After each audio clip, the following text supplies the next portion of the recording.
We can complain because rose bushes have thorns, or rejoice because thorns have roses.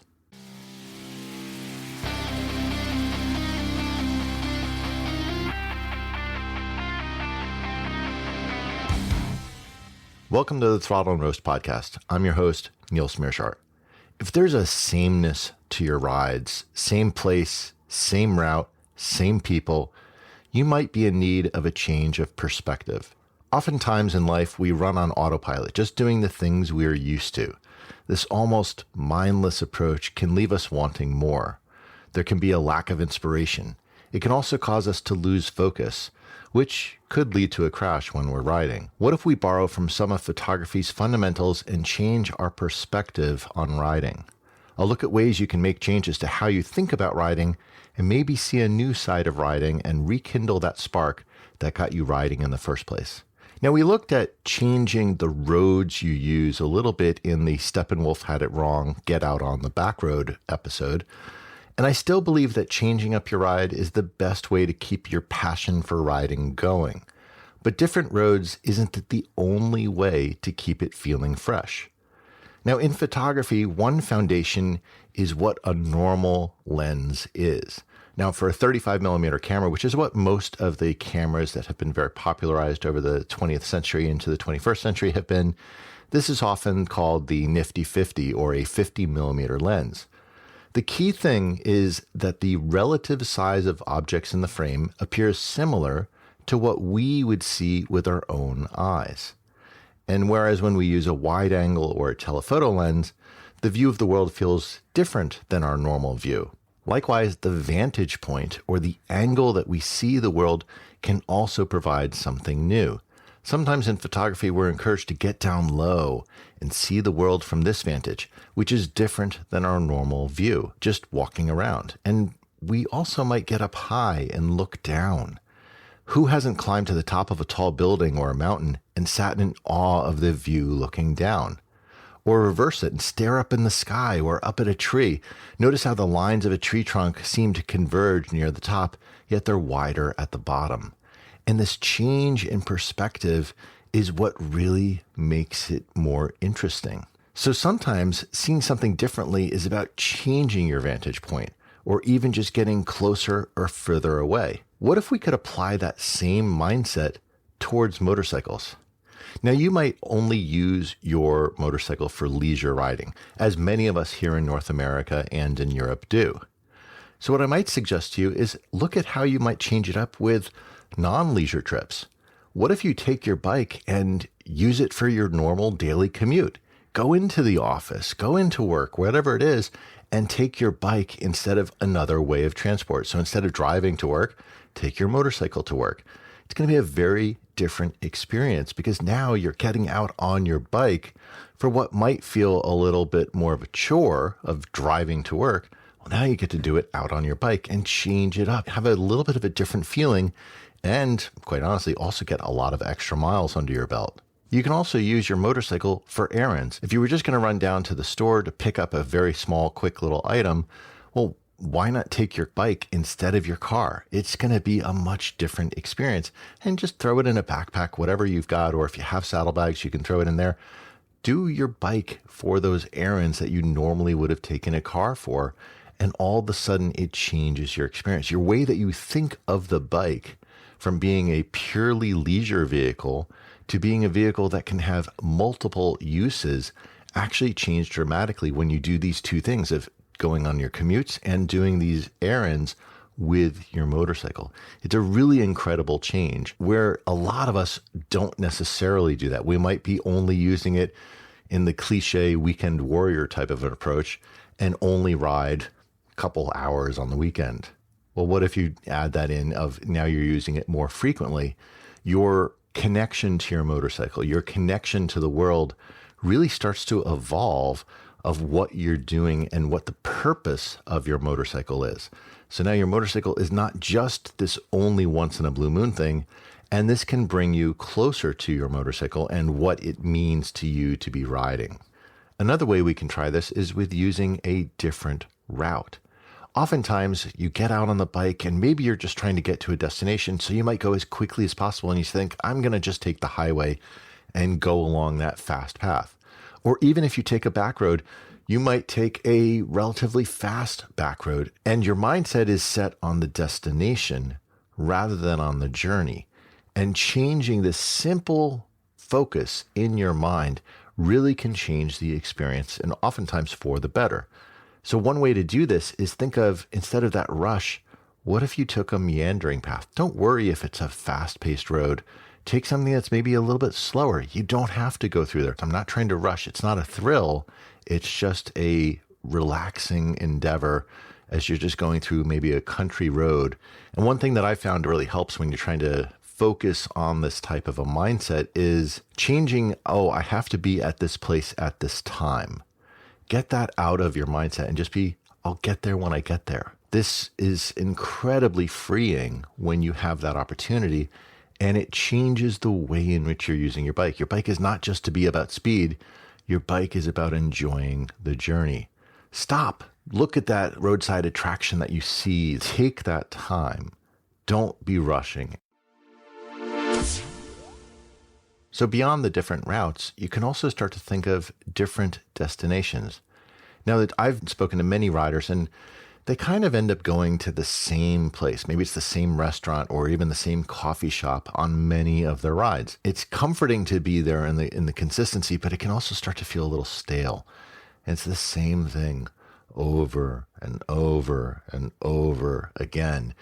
And how do we change that up? How do we make this a little bit more interesting? What about, instead of going to the coffee shop that's 5 miles away, we go to one that's 50 miles away? Just do something a little different. Now, I've actually covered this in the Tank of Coffee blog, where I've gone to about 80 different coffee shops that I've ridden to and written about. The closest shop that I've done was about 11 miles round trip, and the furthest was nearly 300 miles. Now, mind you, this was just to get a coffee. So just have fun with it. Just do something that's a little bit different, and it can change your destination and it can change your mindset about what you're going to do. Now, another perspective you can change is riding in different weather. There are a ton of fair weather riders who won't ride unless it's warm and sunny out. So why not expand your horizons? If you've ever considered a longer trip on your bike, you're very likely to run into different weather on a trip. So get comfortable with it before the trip. Maybe it's warm, but a little drizzle might happen. Well, bring some rain gear and see what the experience is like. Or maybe there's a cold spell and it's dropped down to a frightful 50 degrees Fahrenheit or 10 degrees Celsius. Well, add in a couple of layers and go for that ride. That different weather can just be a different experience for you. And I'm not going to say that, hey, pouring rain when it's cold out is the most fun experience, but it is an experience, and it's one that you will likely remember. I remember being caught out in a torrential downstorm once. I mean, the water was pouring down so incredibly heavily, you couldn't see more than a few hundred feet in front of you. That's how bad the rain was. And we were out with a riding group. We finally just pulled over into a gas station. We all just crowded ourselves underneath the overhang in the gas station just to get a little bit of a respite from the rain. But we still remember that experience. It was still a unique experience that we still laugh and talk about all the time because it was such a unique one. And if we had looked at the weather report and said, oh, well, there's a chance of rain today, and said, I'm not going to bother, we wouldn't have had that experience. Now, do I want to ride in that every single day? No, but I have no qualms about riding when it rains, and having it done it in the worst rain possible kind of sets up where everything else is like, well, this is actually very mild comparatively. So having that different experience gives you a wider envelope of the conditions in which you feel comfortable riding. And this is actually a really good way to just enhance your comfort, your learning, your experience, your skills, everything, just by trying out a few different weather situations. Now, I notice a lot of riders tend to ride in the middle of the day on a weekend. And this is fine, but it's also the warmest part of the day and the part of the day that often has the most traffic. Everyone's running errands in the weekend days there. What about getting on the road at first light? It's not quite as sweltering. especially in the summer months, and the roads tend to be fairly empty. You've got the roads all to yourself, and there's a quietness that happens.